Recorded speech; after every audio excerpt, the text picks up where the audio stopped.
आ भाई राखी बंधवा ले। मैं ना बंधवाना तेरे से राखी। मैं नहीं तो कौन बे? मैं नहीं तो कौन बे? बोल बोल बोल, मैं नहीं तो कौन बे? है कौन इधर? मैं नहीं। हेलो फ्रेंड्स, कैसे हो? आशा करती हूँ आप सब अच्छे होंगे। आप सबको रक्षाबंधन की ढेर सारी शुभकामनाएं। और ये मेरा रक्षाबंधन का ब्लॉग आ चुका है। मेरा नाम है न्यू ब्लॉगर कल्पना यादव। आप देख सकते हैं कि रक्षाबंधन का त्यौहार शुरू हो चुका है और हमने राखी बांधने की तैयारी भी कर ली है। ये मेरा जो है बीच वाला भाई है, मेरे 3 भाई हैं और ये मेरा बीच वाला भाई है जिसको हम राखी बांधने आए हैं, क्योंकि सुबह सुबह का टाइम है। सुबह के बज रहे हैं अभी 5, क्योंकि मेरे भाई को जाना है ड्यूटी, इसलिए हम सुबह 4 बजे ही उठ गए थे हम दोनों बहनें। ये मेरी बड़ी वाली दीदी हैं, उन्होंने कहा था पहले मैं राखी बांधती हूँ। मैं कहा ठीक है, आप पहले राखी बांध लो, मैं ब्लॉग्स बनाती हूँ। तो पहले जो है दीदी राखी बांध रही हैं। ये मेरा बीच वाला भाई है, उसके 2 बच्चे हैं और ये मेरी बीच वाली भाभी है। हम दोनों बहनें आ चुके हैं क्योंकि इसको जो है ड्यूटी जाना है, फिर ये लेट हो जाता और राखी बंधवाने की वजह से रात 12 बजे आया था घर पे।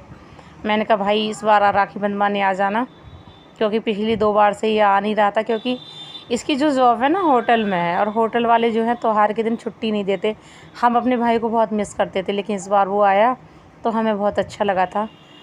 तो खुशी के मारे हमें तो नींद ही नहीं आई। ये समझो कि हम सुबह ही उठ गए थे और सुबह सुबह उठ के हमने दोनों बहनों ने नहा धो के हम तैयार हो चुके हैं और आ चुके हैं राखी बांधने के लिए। आप देख लीजिए, ये मेरी बड़ी दीदी हैं, हम 2 बहनें हैं, 3 भाई हैं और ये जो है मेरा बीच वाला भाई है जिसके 2 बेटे भी हैं।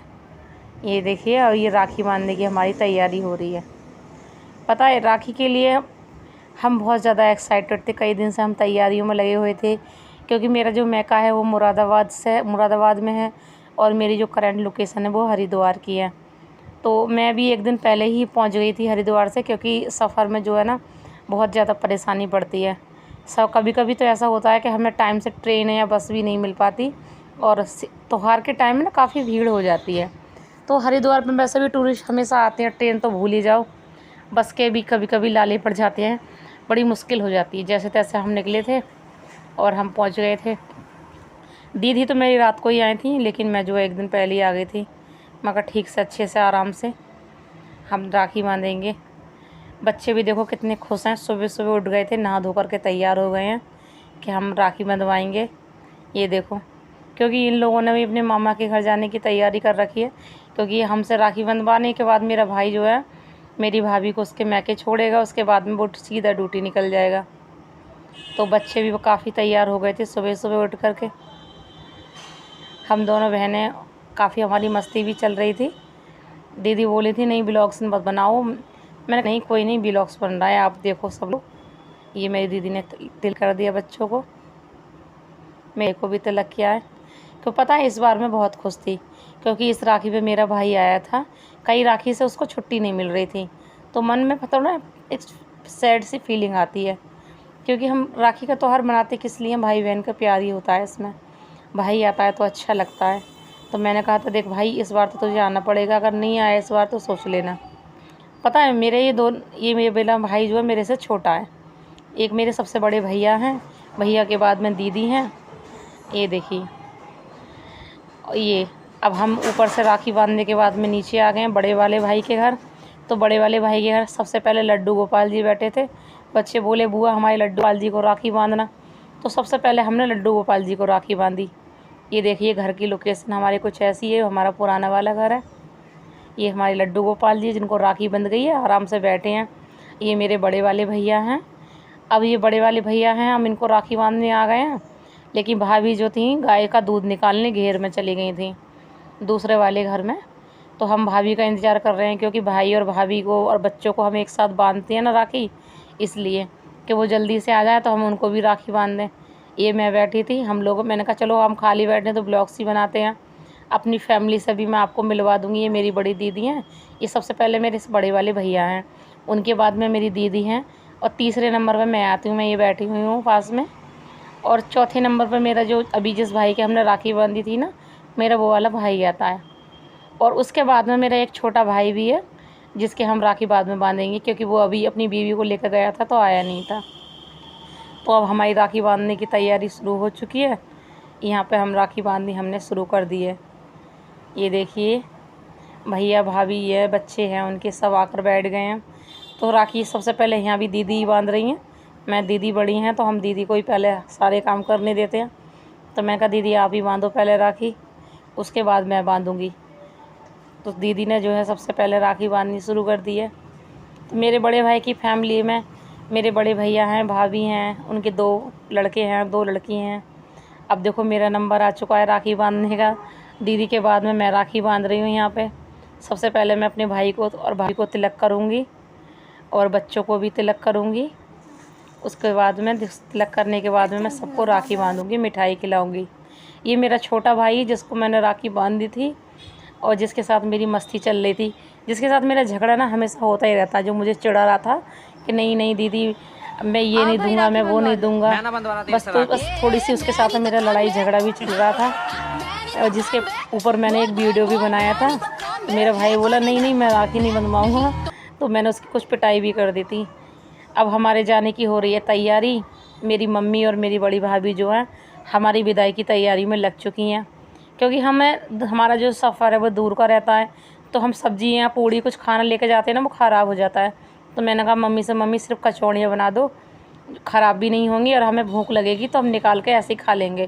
क्योंकि बस या ट्रेन में जाओ ना तो खाना खाने का मन नहीं करता, बस ये सूखी सूखी कचौड़ियाँ रहती हैं तो निकाल के 2-2 4-4 हम ऐसे ही खा लेते हैं, भूख नहीं लगती है। देखो मेरी मम्मी सुबह से लगी हुई थी। ये मेरा भाई है, ये भी इंतज़ाम में लगा हुआ है। ये मेरा सबसे छोटा भाई है और ये मेरी छोटी भाभी है जिसने जला दिया है चूल्हा। दिन के बज रहे हैं इस वक्त 12, दिन के 12 बजे। काफ़ी धूप हो रही है, गर्मी भी काफ़ी हो रही है। तो उन्होंने कहा चलो चूल्हे पे कचौड़ियाँ बनाते हैं। चूल्हे की कचौड़ियों का टेस्ट ही अलग होता है। वैसे भी ना मैं गांव में जाती हूँ तभी चूल्हे का खाना खाने मिलता है, वैसा नहीं मिलता। तो ये काफ़ी मस्ती हो रही थी, मैं ब्लॉग्स बना रही थी। बोल रही नहीं नहीं मस्ती ब्लॉग्स मत बनाओ। मैंने कहा नहीं ब्लॉग्स तो बनेगा। ये हमारा नया वाला घर है, कुछ इस तरह का इसका लुक है। ये इधर साइड में हमारे बैठक का रूम है, ये गेट है। इधर ही हमने चूल्हा लगा रखा है ताकि घर जो काला ना हो जाए, धुआं वगैरह ना निकले। तो सब लोग आपस में बातें भी कर रहे हैं। मेरी मम्मी बैठी हैं ये और पूड़ी बनाते जा रहे हैं, हम लोग सब हंसते भी जा रहे हैं। क्योंकि कचौड़ियाँ जो थी ना फूट रही थी, उनमें काफ़ी तेल चटक चटक के बाहर आ रहा था, सब हंस रहे थे। इतनी गर्मा गर्म क्रिप्सी क्रिप्सी कचौड़ियाँ बनी थी ना मेरी मम्मी के हाथ की, मैं बता नहीं सकती कि माँ के हाथ के खाने का जो अलग ही टेस्ट होता है। और मेरी भाभियाँ काफ़ी मेहनत में लगी हुई थी, क्योंकि मेरी भाभियाँ सुबह से लगी हुई थी। पहले उन्होंने नाश्ते में पकौड़े बनाए, उसके बाद में उन्होंने हम लोगों के लिए खाना बना के खिलाया।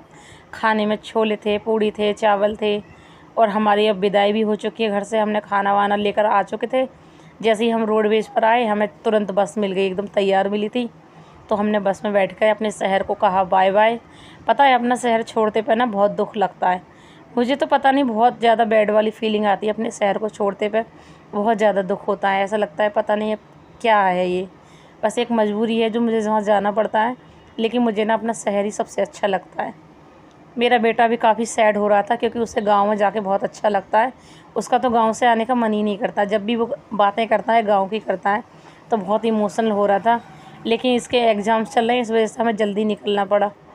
बस में बैठने के बाद मैं बोला मम्मी मेरी नानी ने जो कचौरियाँ बनाई हैं जल्दी से मुझे खाने को दे दो, अब मुझे काफ़ी भूख लगी है।